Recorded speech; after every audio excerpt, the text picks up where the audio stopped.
Buenos días, soy Carmen Enís Acevedo y esto es lo último en Puerto Rico y en el mundo. Hoy es miércoles, no se me puede olvidar que es el 6 de agosto. Ven cómo estoy, de mayo del 2020. Yo quiero que sea el 6 de agosto por tantas cosas, además de poder salir un poco más y tener una rutina más o menos normalizada, también para poder seguir haciendo lo que quiero hacer con relación a este proyecto. Bonita Radio, Fundación Periodismo Siglo XXI. Estamos haciendo periodismo, buscando y haciendo investigaciones, buscando hasta debajo de las piedras lo que está pasando en el país, en el gobierno de Puerto Rico y sobre todo dándole seguimiento a lo más importante, que es a las informaciones que el gobierno no quiere que nos enteremos, pero nosotros en Bonita Radio y en otros medios alternativos, otros colegas están haciendo lo propio. Importante que están todos por ahí. Rafael Cartagena desde Texas, la diáspora como siempre. Está Margarita González, Ceiba, como siempre en la casa, Robert Baldwin. Y jueves en Australia, dice Robert Baldwin. Qué bien está eso. Recuerden, cada vez que veo a Robert, recuerdo, compartan. Antes de que empecemos en este programa, las informaciones y los análisis que vamos a hacer hoy, comparta, importante. Ayer tuvimos un día excepcional en términos de audiencias y números, y eso es bien bueno para Bonita Radio y para la Fundación Periodismo Siglo XXI. Esta tarde, Carla Colón Vega va a presentar su entrevista con Judith Rodríguez, la demógrafa. No nos podemos olvidar de los viejos y las viejas. ¿Qué está pasando con los viejos? ¿Cuáles son las circunstancias de los viejos en Puerto Rico, de una comunidad creciente, de una sociedad envejecida como la puertorriqueña? En estos momentos hay que darle mucha atención y hay que, sobre todo, concientizar al país de que tienen que tener mucho cuidado cuando enjuician a los viejos y sus conductas en medio de esta pandemia. Maggie Pérez Yantín está por ahí, Madeline Rivera Ramos, tómate otro café, no me he tomado ni uno hoy. Margarita González, como dije, está por ahí. Lorenzo Villalba. Lorenzo, tenemos que hablar. Me preocupan mucho las cárceles en Estados Unidos. Y hay un caso de un puertorriqueño que es el hijo de Tere Marichal, que me preocupa mucho en una institución penal en New Jersey. Así que hablemos pronto sobre eso. En Cuevao, dice Francisco Acosta. Gladys Camacho Hilerio. Buenos días, Gladys. Saludos. Bueno, gente, hoy hay 51 positivos, de 429 positivos en 6 días son de pruebas moleculares. Eso quiere decir que el gobierno volvió a tener problemas con las pruebas moleculares, lo que sabemos desde el día 1. Desde el día en que Juan Maldonado trató de vender unas pruebas moleculares a $38 millones el millón de pruebas. Y desde ese día tenemos serios problemas para conseguir las pruebas. El gobierno de Puerto Rico se agenció una orden de compra a precio exorbitante, con un mecanismo de fast track que solo hoy lo que queda son dudas con relación al asunto. Y de hecho, en todo este asunto de la información que no fluye del gobierno de Puerto Rico, ustedes saben que hay un problema. Desde hace 3 semanas el Centro de Periodismo Investigativo le está pidiendo al registro demográfico y a su directora, Wanda Llobet, que le entregue toda la información relativa a las actas de defunción y a las personas muertas desde que inició el año. Hoy se cumple el término para que le contesten al tribunal y todavía al día de hoy no sabemos qué va a hacer Wanda Llobet con la información pública. Pero lo que sí sabemos, porque eso sí lo hacen público, es que el registro demográfico tiene un problema ahora aparentemente de programación en su sistema y por eso no tenemos los números al día de las certificaciones de muerte. A mí eso me trajo a la mente bien temprano por la mañana la famosa elección de 1980, donde en aquel momento la tecnología solamente pedía que suponía que se llevaran la luz. Le quitaron los enchufes a las computadoras, le quitaron los cables, se fue la luz supuestamente y en ese apagón se perdieron los números y cuando se fue la luz. Antes de que se fuera la luz, Carlos Romero Barceló iba perdiendo la elección y cuando vino la luz, ¡boom!, ganó las elecciones. El problema es Wanda Llobet, secretario de Salud, Lorenzo González Feliciano, que en el 1980 se robaron las elecciones. En el 2020, lo que está haciendo el registro demográfico con ese supuesto problema tecnológico es quitándole a la gente la posibilidad de saber cuántas personas han muerto y si es posible que la negligencia sea del propio Estado, que es el recuerdo nefasto que tenemos de María, que dijeron que eran 64 muertes y fueron 4.645 muertes. Ese es el número que se puede establecer después de 2 investigaciones, una de las cuales el gobierno de Puerto Rico lo pagó a precios exorbitantes igualmente con la Universidad de George Washington, donde tiene y tenía contratos Pedro Rosselló González. A eso es lo que apesta el problema tecnológico que tienen los números de salud.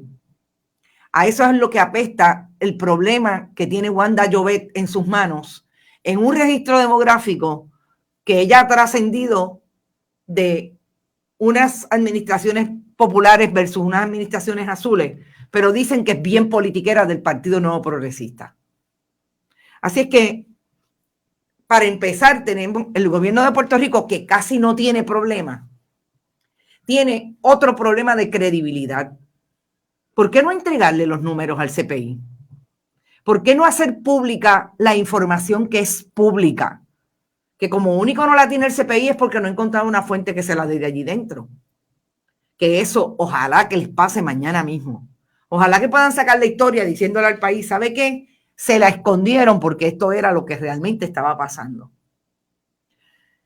Eso para empezar con el asunto del COVID-19. Es el tercer día de esta semana en que supuestamente es la semana del pico más alto en los números. Y qué casualidad que el gobierno de Puerto Rico no nos puede entregar los números porque no los tiene por supuesta falla. Lo más importante es seguirse quedando en la casa, que no haya ninguna posibilidad que usted pueda tener algún problema y contagiarse, porque ya sabemos dónde está el gobierno con relación a todo esto. Y si vamos a una información que me parece súper importante, es que la gobernadora de Puerto Rico, Wanda Vázquez Garcet, le dice al país que está pensando darle oportunidad a los templos, a algunas religiones, porque yo sé que ella se dirige al fundamentalismo religioso, a que abran sus templos para congregarse. Y como ella es una mujer de fe, y es que Dios la ha guiado en todo esto, para que esa gente puedan tener a sus feligreses otra vez en las iglesias.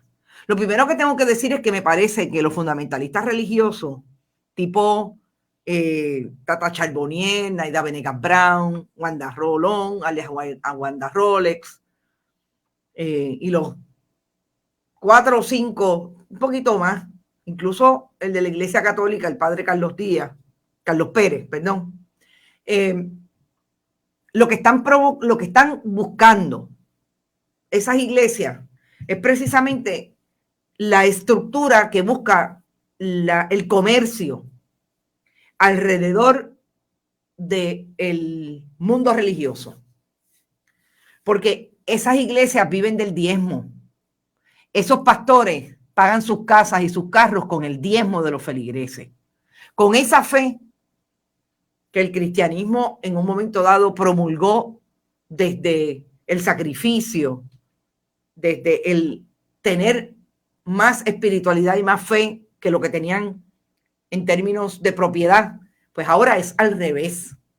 Las que yo llamo las Cristo Inc.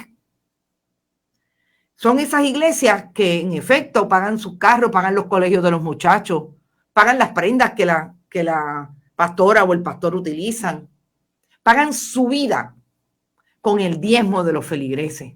Y yo creo que lo que está haciendo el fundamentalismo religioso en esta parte es precisamente equiparándose con la empresa que vende zapatos, con la empresa que vende agua, con la empresa que vende ropa.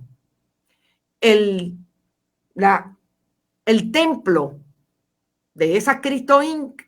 son iguales que el templo del capitalismo de una empresa, perdón, como un centro comercial como el de los Fonalleda, como el Caribe en Ponce, que también es de los Fonalleda. Se están equiparando. Y qué bueno que eso está pasando, porque yo creo que aquellos que creen realmente, y perdonen, pero no dejé mi teléfono sin vibrar, aquellos que creen y tienen fe y tienen una espiritualidad desde ahí, desde el cristianismo y de esas iglesias, deberían pensar cuánto es que le está recibiendo esa iglesia de diezmo y ese pastor o esa pastora, y finalmente se colocan ahí. Y es lo que a usted le dice que para usted tener una o más oraciones para los suyos, se los cobran a través de la ATH. Y eso yo creo que es importante que lo miren aquellas personas que todavía creen que el pastor y la pastora le están diciendo la verdad, que para lo que quieren congregarse es para orar con todos nosotros y para darnos fuerza.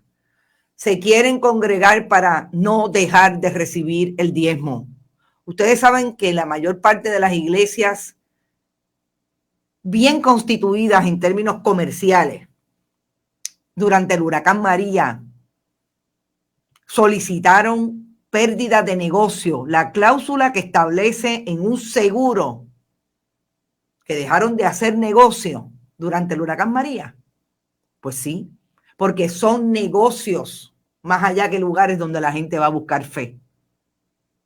Más allá de esos lugares donde se supone que esos pastores y esas pastoras le den posibilidades de apegarse en términos espirituales a algo. Y ese es el problema, el apego.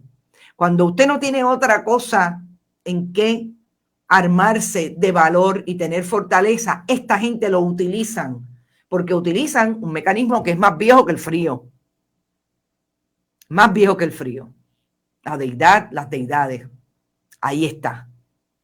Así es que yo quería y quiero hablar con el licenciado Osvaldo Burgos Pérez, porque además del pleito que sabemos está en el tintero en el Tribunal de San Juan con relación a la separación de iglesia y Estado, también está el pleito de los comedores escolares, y yo sé que ellos se pronunciaron, contestaron.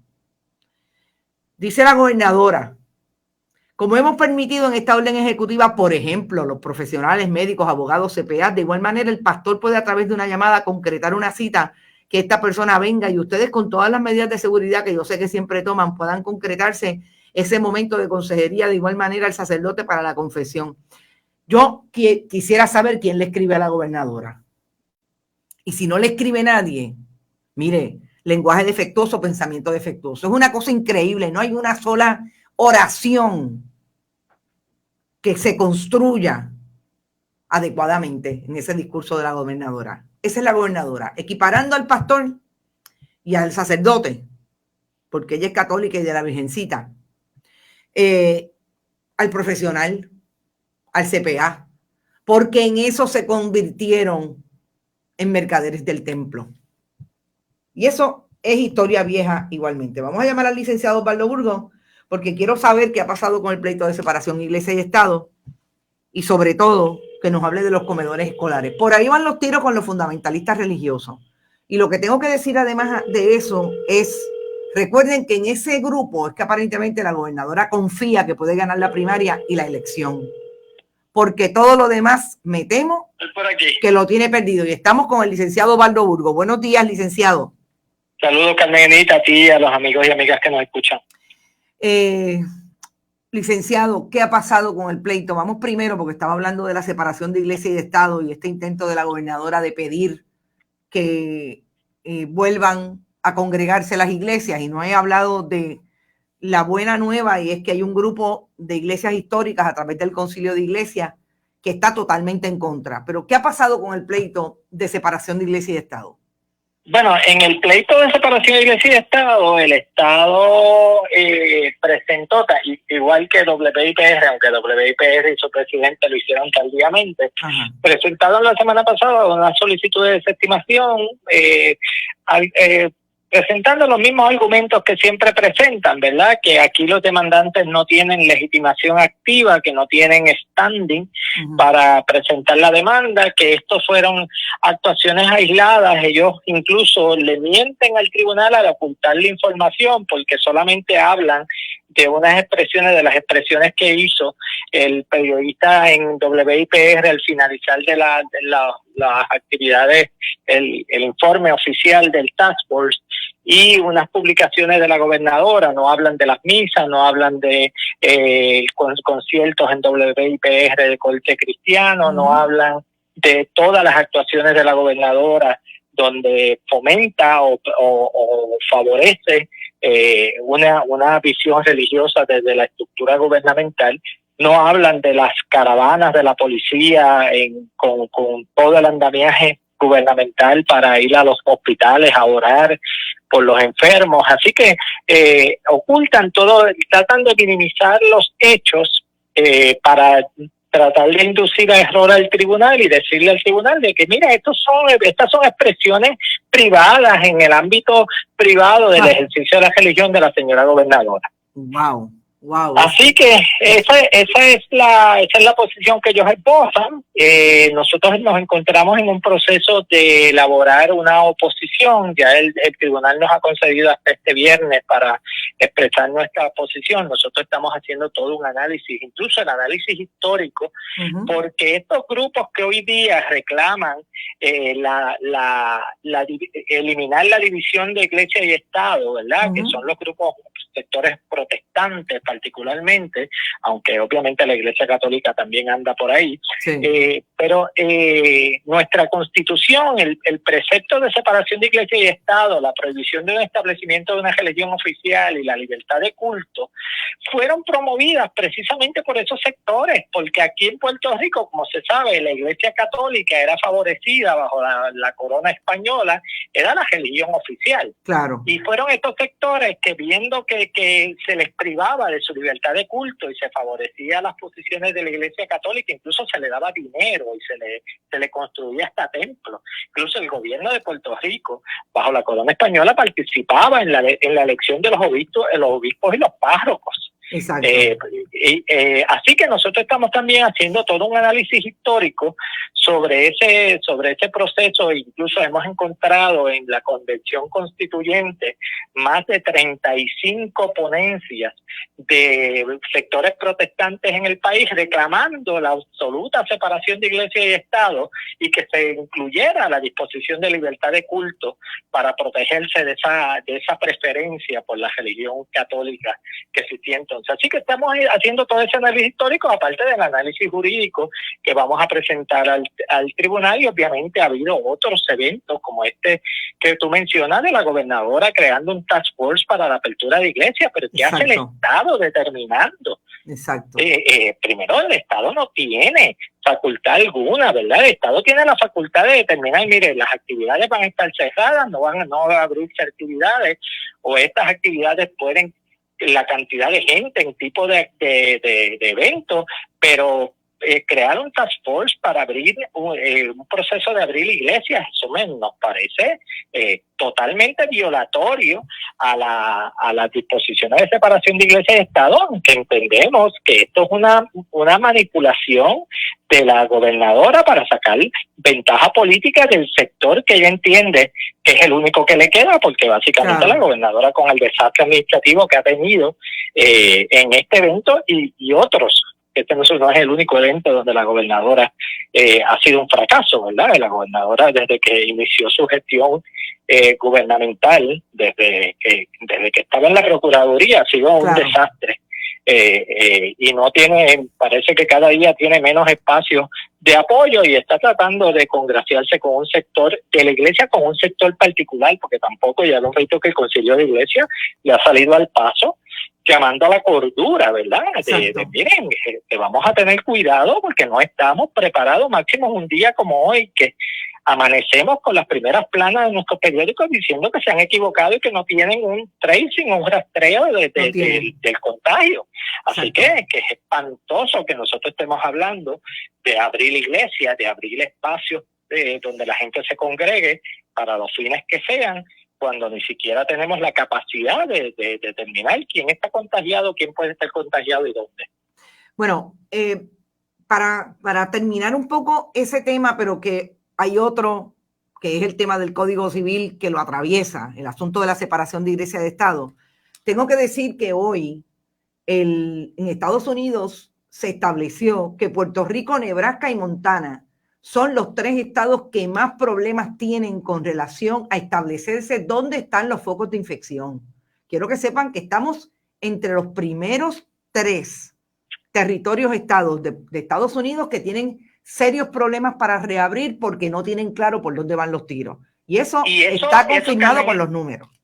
Carmen Enit, en Puerto Rico eso toma un matiz particular porque Exacto. Tenemos que mirar la densidad poblacional que tiene Puerto Rico versus esos estados. Exacto. Allí en esos estados la gente vive a millas uno del otro. Exactamente. Aquí estamos todos amontonados, ¿verdad? Porque es un país muy denso poblacionalmente. Así que el hecho de que nosotros estemos comparados con esos 2 estados, estamos hablando de 2 estados que son casi desiertos, ¿verdad? En términos cuando uno, porque muy poca población y muy poca densidad poblacional por milla cuadrada.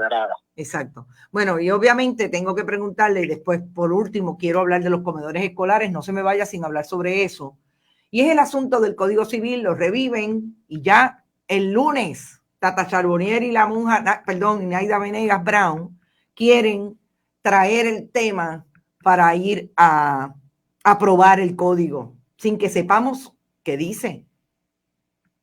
Pues ayer nosotros le enviamos una carta desde el Comité Amplio para la Búsqueda de Equidad, enviamos una carta al presidente del Senado pidiéndole que nos dé acceso al borrador, lo que sea, porque no sabemos si este documento, ¿verdad? El día de hoy estamos a ciegas, no solamente nosotros como pueblo, sino los mismos senadores que Exacto. Ni siquiera conocen qué es lo que tiene ese documento. Esto es un documento, recuerden, que ni siquiera se ha discutido en vistas públicas, que hubo un sustitutivo en la Cámara que vino al Senado, después volvió a la Cámara y se le hicieron enmiendas en un proceso atípico en el proceso legislativo. Esto incluso fue a Fortaleza y de Fortaleza le enviaron, ¿verdad? La gobernadora pidió un tiempo para evaluarlo, que es un proceso que no es típico, ¿verdad? Porque el proceso legislativo corre su vía y luego es que la gobernadora va a hacer el análisis de la medida y determina si lo firma o si lo veta o si lo hay veto de línea, lo que sea.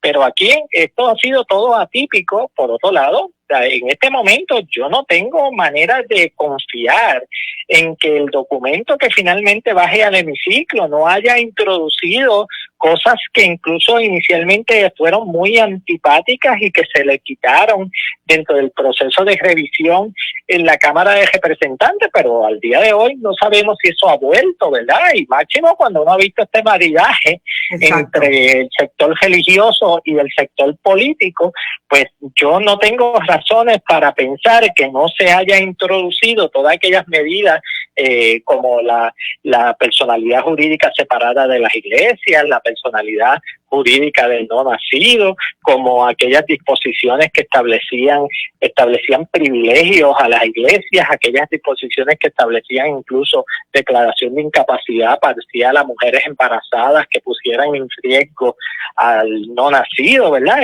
Y muchísimas otras disposiciones. Por otro lado, este código, si bien es cierto que hubo vistas públicas en la Cámara para el primer proyecto, las vistas públicas se centraron en unos temas particulares. Este código ni siquiera en la Cámara de Representantes se ha discutido a profundidad. Exacto. Porque el área de contratos, sucesiones, derechos reales y otras múltiples disposiciones que son parte del código ni siquiera han sido discutidas públicamente, ni siquiera hay en el récord legislativo ponencias, ¿verdad? De estableciendo las visiones de otros sectores que pueden estar afectados, ¿verdad? Incluso aquellos que participamos en vistas públicas en la Cámara de Representantes. Cuando se nos invitó a las vistas públicas se nos limitó incluso los temas sobre los cuales podíamos hablar. Yo recuerdo que cuando cabe a deponer, al final de nuestra ponencia le hicimos claro a la representante Charbonnier que nosotros interesábamos tener la oportunidad de expresarnos sobre otros temas que no fueran derechos de personas y derechos de familia, porque entendíamos que las comunidades LGBT no somos solamente nos limitamos a asuntos de derechos de familia, ¿verdad? Y derechos de las personas. Nosotros participamos en toda la vida de la sociedad, otorgamos contratos, participamos en cuestiones de sucesiones, tenemos derechos reales, así que son múltiples los derechos que afectan a todas las personas en la comunidad que no están ni siquiera discutidos públicamente. ¿Qué ustedes van a hacer? Obviamente, si no les envían el borrador, hay una discusión aparentemente el lunes. ¿Cuáles serían las medidas a tomar para que por lo menos haya una representación de quienes entienden que este código se nos va la vida, nos va a regir por los próximos 100 años? Y bueno, hay que ver porque los fundamentalistas tienen contactos en todos lados, incluidos en las futuras administraciones de gobierno, si es que cambia el gobierno. Sí, en eso yo estoy completamente de acuerdo, Carmen. Nosotros obviamente tendremos formas creativas de hacernos presentes y participar y denunciar lo que está pasando en el Senado. Así que esas son parte de las estrategias que se siguen discutiendo día a día, ¿verdad? Claro. No las vamos a hacer públicas hasta que sea inminente el desarrollo de alguna de ellas, pero sí te planteo de que si algo hemos aprendido en este país es a ser creativos ante toda la represión, claro, todas las posiciones que ha asumido el Estado para tratar de limitar la libertad de expresión, así que nosotros nos uniremos a esa ola y sabemos que el país va a responder. Yo creo que el país está bastante claro de lo que significa que Puerto Rico sea dirigido por un grupo de fundamentalistas religiosos, que ayer vi una encuesta y quiero que sepan que está Charbonnier, está creo que tercera o cuarta. Si entran 2 legisladores por acumulación, es posible que tenga posibilidad todavía de entrar. Así que hay que tener mucho juicio, mucho cuidado con a quién se le está dando el poder de legislar sobre lo que va a circunscribir todo el Estado de Derecho en cómo nos vamos a relacionar de aquí en adelante. Eso es lo que significa un Código Civil enmendado en este momento de la historia. Licenciado, por último, comedores escolares. ¿Cuál ha sido la respuesta del Estado? Ya la discutimos acá. Ellos dicen que no hay ninguna posibilidad de que los demandantes tengan standing, y sobre todo, lo más que me llama la atención es que digan que no tienen el deber ministerial de alimentar. ¿Cómo contrasta eso con lo que el Estado, en términos de la ley que regula todo lo que sea comedores escolares en Puerto Rico, que es totalmente federal, con lo que dice ese ordenamiento? Pues es terrible, Carmen, porque incluso la propia ley orgánica, la mal llamada reforma educativa, como se conoce ahora mismo, le establece una obligación al secretario de Educación de proveer alimentos a los estudiantes, le establece un derecho de los estudiantes a recibir alimentos, establece un derecho de los padres a reclamarlo, aparte de la multiplicidad de legislación federal que otorga fondos para distintas instancias de la provisión de alimentos, incluyendo alimentos en caso de emergencia. Incluso es curioso que el Estado establezca que no tiene una obligación ministerial de alimentar al pueblo, pero hoy vemos una carta de la gobernadora enviada a unos congresistas para que se le permita utilizar unos fondos que están disponibles para la provisión de fondos adicionales para personas que necesitan alimentos, ¿verdad? Exacto. Incluso es bien curioso que a 53 días de que se inició el toque de queda es que la gobernadora hace ese llamado a los congresistas. Nosotros incluso, y te lo estoy señalando por primera vez en tu programa, pero nosotros vamos a hacer una comunicación a estos mismos congresistas para que con una traducción al inglés de la posición del Estado ante el tribunal, para que el Congreso de los Estados Unidos conozca cuál es la posición que el gobierno de Puerto Rico está asumiendo ante la asignación de fondos federales. Es importante que el Congreso de los Estados Unidos conozca que a pesar de que está enviando un dinero aquí con la visión de que se alimente al pueblo en estado de emergencia, el gobierno de Puerto Rico aquí localmente, plantea una realidad distinta a la que le está planteando el Congreso de los Estados Unidos, y a nosotros nos parece importante, no para hacerle daño al pueblo puertorriqueño, sino todo lo contrario, claro, para que desde el Congreso venga, y es lamentable, ¿verdad?, que tenga que venir una directriz del Congreso, pero parecería que aquí no funcionamos si es que alguien de más arriba no le dice cómo tienen que hacer las cosas que nos parecen claras. O sea, yo creo que el país está claro en la necesidad de alimentos y la obligación del Estado, pero el Estado no la quiere responder. Yo tengo una teoría, Carmen Enit, y me parece, porque a mí se me hace muy difícil entender esta posición del secretario de Educación, y aunque hay mezquindad y aunque hay deshumanización y demás, hay mediocridad también. Sí, obviamente. Pero a mí me parece también, Carmen Enit, que aquí lo que estamos tratando de hacer con todos esos millones, cientos de millones o miles de millones, porque ya pueden pasar los $1,000 millones, en términos de alimentos, tanto en asignaciones nuevas como lo que se ha economizado el Departamento de Educación en 50 días que no ha comprado alimentos porque no ha tenido que suplirlo en los comedores. O sea que se ha economizado 50 días de provisión de alimentos dentro de los comedores. A mí me parece que esta gente lo que está tratando de esperar, por ahí tiene que haber un amigo del alma tratando de incorporar una organización que va a venir a ser la salvadora del mundo y va a decir, bueno, pues nosotros nos vamos a encargar, porque ni los alcaldes pueden. Así que nosotros nos encargaremos, utilizamos todo ese dinero, me das todo ese dinero a mí, utilizamos los comedores escolares, te utilizo tus empleadas de comedores, pero los chavos los tengo yo. Y entonces distribuimos alimentos a toda la isla. Y eso no es descabellado. Ya lo hemos visto antes.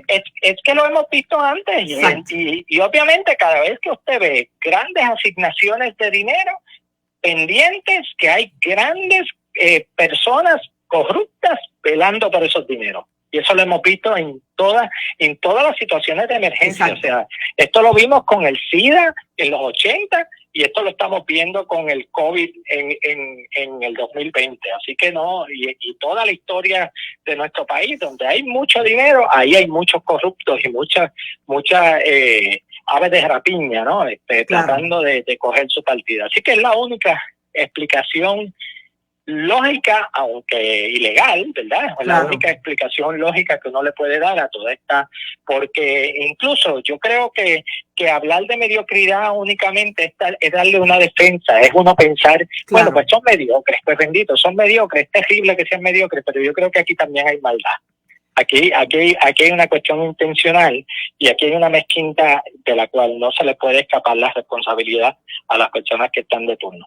Bueno, pues licenciado, muchas gracias. Abarcamos los 3 temas que me parecen bien importantes y que a veces se le pierden a los medios tradicionales en el camino. Déjeme saber, sobre todo, esa carta que le va a enviar a los congresistas, porque no hay una cosa que le moleste más a un PNP que lo amenacen con los congresistas. A ver si los congresistas, cuando ustedes le digan lo que el Estado le dice al tribunal, al foro judicial sobre la incapacidad que tienen o realmente que no tienen ningún deber ministerial de alimentar, a ver cómo le cae eso a los que les reparten los chavitos. Y tú sabes que nosotros hemos tenido esta historia de que una es la visión que le presentan nuestros gobernantes allá al Congreso y a Washington, y cosas cómo se comportan aquí en Puerto Rico. Así que eso es importante que también estemos en récord para que se conozca qué es lo que está pasando y obviamente que también el Congreso ejerza su obligación de fiscalizar la utilización de los fondos que proveen. Claro. Muchas gracias, licenciado Burgos Pérez, por estar con Bonita Radio siempre. Bueno, escucharon. Lo más que me llama la atención es que el gobierno de Puerto Rico se atreva a decirle una cosa al Congreso de Estados Unidos en el caso de los alimentos y venga al tribunal. Oiga, le está hablando al foro judicial. Tal y como dice el licenciado que aparentemente le mienten en el foro de separación de iglesia y en el pleito de separación de iglesia y Estado, le mienten a los congresistas con relación a lo que le dicen al tribunal aquí de que ellos no tienen deber ministerial de alimentar. Y a mí me parece importante porque fíjense que después se quejan de que Trump les diga que ellos son unos corruptos. Pero claro, sabemos lo que pasa en Estados Unidos también, que parecería que los de aquí se copian de los de allá. Con relación a todo el asunto de la corrupción, a quién le piden dinero, qué se inventan como corporaciones para allegarse unos productos y unos contratos en el momento de la pandemia. Eso está pasando en Estados Unidos igualmente. Y tengo algunas informaciones que voy a estudiar durante el día para traerlas esta tarde. Es súper importante que esos que alegan que son más americanos que los mismos gringos queden al descubierto diciéndole una cosa al Tribunal de Puerto Rico y una cosa al Congreso de Estados Unidos, porque como he dicho antes, el 100% del programa de alimentos de las escuelas en Puerto Rico es fondo federal, no es fondo estatal. Y ahí están las empleadas del comedor defendidas por una sindicalista que no quería trabajar y que bastante que le gusta protestar en el momento en que alegan que no tienen condiciones de trabajo. Pues mire, ese es su gobierno, porque sabemos que uno de los detallitos que tiene los líderes sindicales de casi todas las uniones en Puerto Rico hoy en día es que son del Partido Nuevo Progresista, y este es el gobierno que los está aplastando. Ese es su gobierno. Vamos a ver qué tiene que decir Nelly Ayala sobre eso. Le dicen una cosa al Congreso de Estados Unidos y le dicen otra cosa al tribunal en Puerto Rico. Caribe May, de acuerdo con la tesis de Osvaldo, aquí el gobierno no ha actuado para prevenir la crisis, sino para crearla. Ya sabemos que las crisis traen oportunidades para el saqueo. Se llama capitalismo salvaje y se llama capitalismo en tiempos de crisis. Y lo hemos visto, y Naomi Klein lo tiene súper documentado. Y lo tiene súper documentado los grandes intelectuales en Estados Unidos, incluido Noam Chomsky. Quiere quedarse con el dinero para poder pagar su sucia campaña, dice Maggie Pérez Yantín. Rodrigo Otero está por ahí, Robert Baldwin, más americanos que el tío Sam. Sí, ellos son más americanos que nadie. Estos malditos le pueden hacer las vacaciones al diablo. Hay que ser bien maléfico para robar en tiempos de emergencia. Lo hacen sin ningún problema. Sin ningún problema. Vamos a lo que va a pasar mañana en las vistas públicas, que siguen el asunto de las irregularidades en el Departamento de Salud con relación a las órdenes de compra, entre ellas, y no solamente la de 38 millones. Mañana se supone que en esas vistas públicas esté Juan Maldonado. Y Juan Maldonado es este ex directivo de ATM, de Transporte Marítimo, del Departamento de Transportación y Obras Públicas, bajo Ricardo Rosselló Nevares y Wanda Vázquez Garcet. Un gobierno que desde el 2017 está traspié por traspié, irregularidad por irregularidad, corrupción por corrupción, a través de todas sus agencias públicas. Juan Maldonado, y tenemos una foto que es la que yo creo que mañana se va a explotar más en esa vista pública. Juan Maldonado de Jesús, no olviden que es el Juan Maldonado de Jesús que recibió Segundo Rodríguez Quilicini para conectarlo con la orden de compra de las pruebas rápidas. Y Juan Maldonado se supone que es esta persona que salió del gobierno de Puerto Rico, pero que su esposa todavía está conectada en el gobierno de Puerto Rico a través de una de dos agencias, o la misma Transportación y Obras Públicas o OGP. Fíjense qué interesante, porque si está en OGP fue la agencia que dijo que no tenía problemas en poner a disposición el dinero para pagarle el 50%, toda la orden de compra, pero también para que Hacienda le aflojara el 50% de esa orden, como en efecto se lo aflojó a Apex General Contractor. Juan Maldonado de Jesús es ese abogado que llega a través de Tito Laureano y que una vez conectado hacen esta transacción en 16 horas. Pero Juan Maldonado es de la campaña de Wanda Vázquez Garcet. Juan Maldonado es aquel que está con Adil Rosa en la presentación del representante que va a correr por el área de Caguas. Y es de la plancha de Wanda Vázquez Garcet. ¿Por qué es importante que llamemos la atención de todo esto? Porque mañana, no se olvide que una de las preocupaciones, sobre todo de los representantes de minoría, es precisamente la conexión que ha tenido todo el tiempo la política partidista en todo este asunto. Y Juan Maldonado, si nuestro director puede colocar la foto donde está precisamente en esa actividad política, donde Juan Maldonado de Jesús da la cara con nada más y nada menos que el director de campaña de Wanda Vázquez Garcet, Jorge Dávila. En la preocupación de cómo interviene la política partidista en todo esto, a mí me parece que lo más importante es reconocer que aquí todo el mundo habla de que nadie le dio instrucciones a nadie. Alguien decía a través de las redes anoche que parecería que la orden de compra se pasó solita. La orden de compra tiene patita y pasó solita.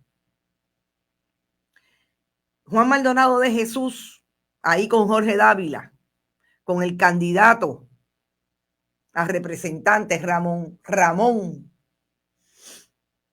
por el área de Caguas, de la plancha de Wanda Vázquez Garcet, es importante que pueda establecer precisamente por qué fue tan rápido todo, por qué él tuvo el pool, por qué Juan Maldonado de Jesús, que viene de tener una actitud y un comportamiento nefasto como director de ATM, cuando le daba a un ricachón de Boston la oportunidad de casarse con todo lo que pudiera llegar a esa boda en términos de decoración, etcétera, porque le dio la capacidad de utilizar el rompeola para traer todo su equipo.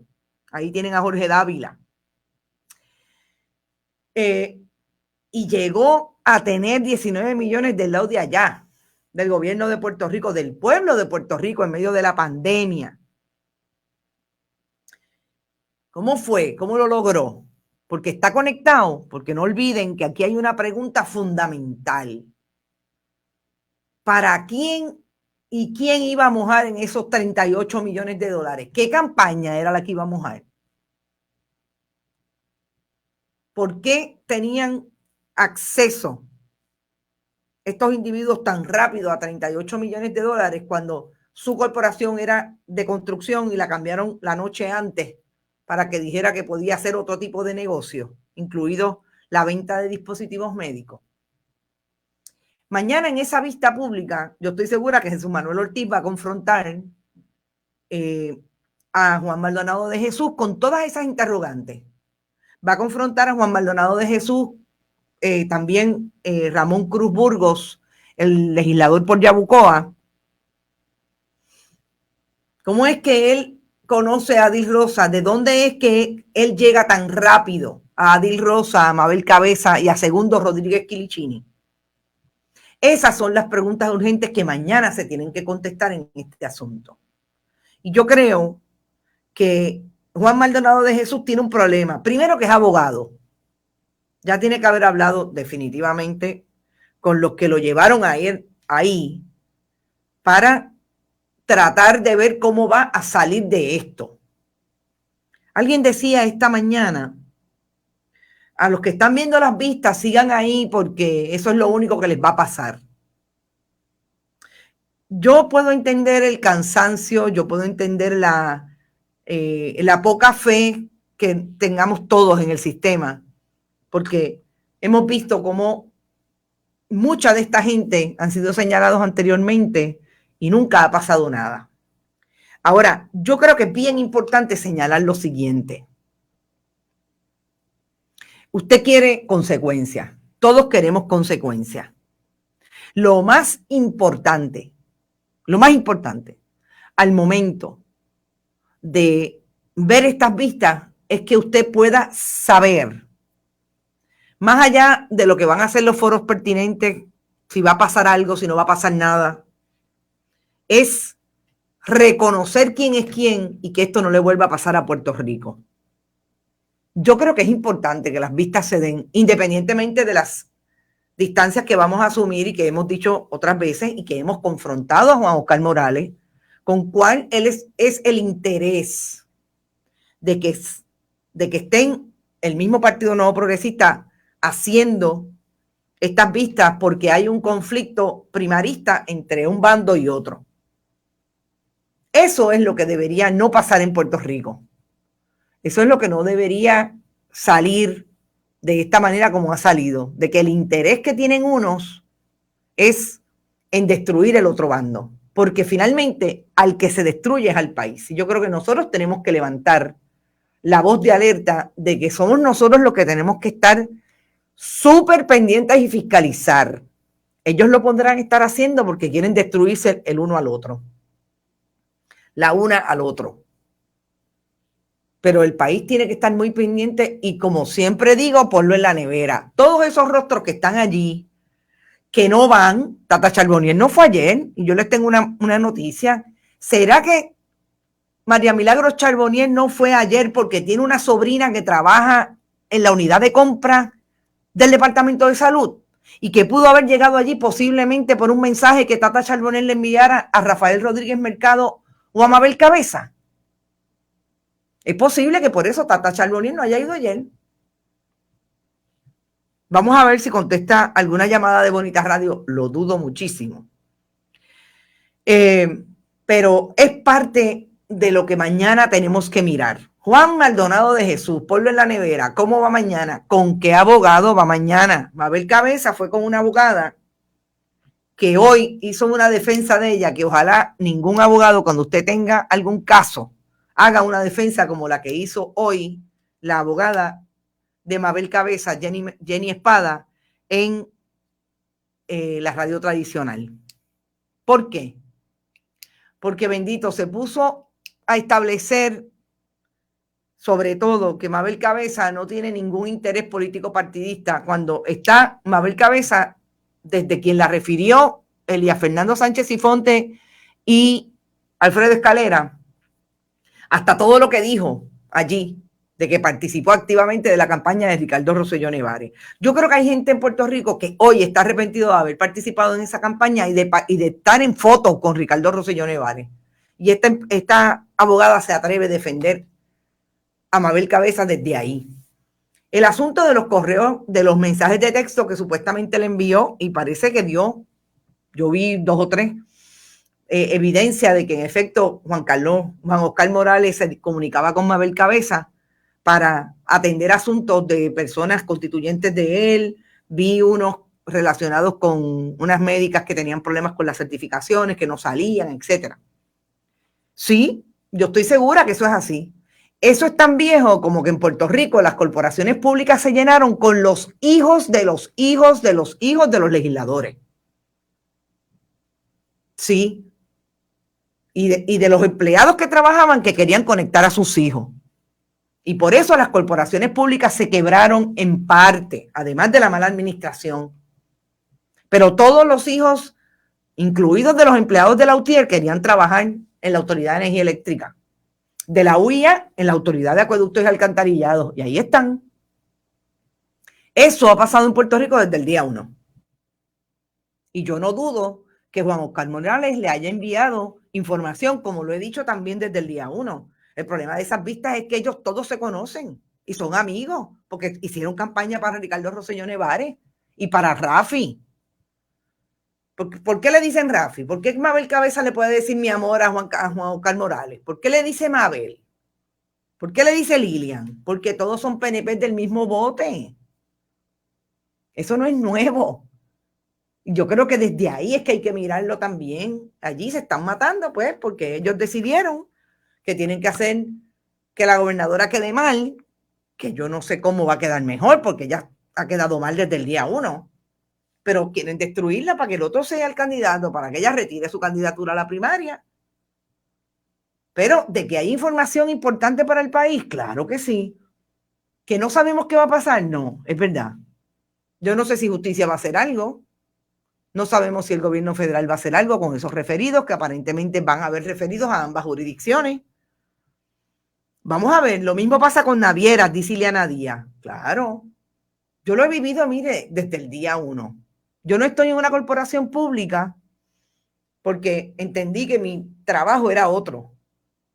Pero yo tengo familiares dentro de esas corporaciones públicas que todos sus hijos participan del proyecto de la corporación pública. Y conozco legisladores. ¿Dónde estaba Jennifer González antes de ser legisladora? En la Autoridad de Energía Eléctrica. ¿Por qué? Porque su mamá trabaja en la Autoridad de Energía Eléctrica y así sucesivamente. El árbol genealógico de las corporaciones públicas está lleno de los mismos apellidos. De sindicatos, o sea, de personas bajo el sindicato y de los gerenciales. Dos cosas. Carmen la Radio Isla acaba de publicar que el DE dejó sin comer a 500 personas en Peñuelas. Nunca llegaron las comidas que se supone dieran hoy. Para que ustedes vean. No lo dudo. Vamos a ver si ahora el gobierno de Puerto Rico dice que esas personas no tenían derecho a alimentarse. Lidia Méndez mañana viene con alcapurrias de conejo. Qué terrible este Robert Baldwin. Bueno, gente, nos vemos. Son las 11:54 de la mañana de hoy, miércoles 6 de mayo. Recuerde, comparta. Vamos a seguir insistiendo en hacer este trabajo. Bonitasradio.net todavía puede ir a donar allí. A nivel de YouTube, suscríbase.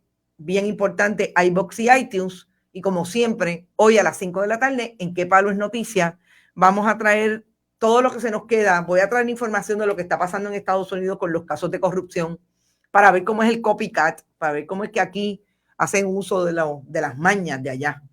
Y regresamos como siempre a las 5 y además vamos a traer con Carla Vega Colón el tema de las personas de edad avanzada. Éxito, pásenla bien, compartan, buen provecho y nos vemos a las 5.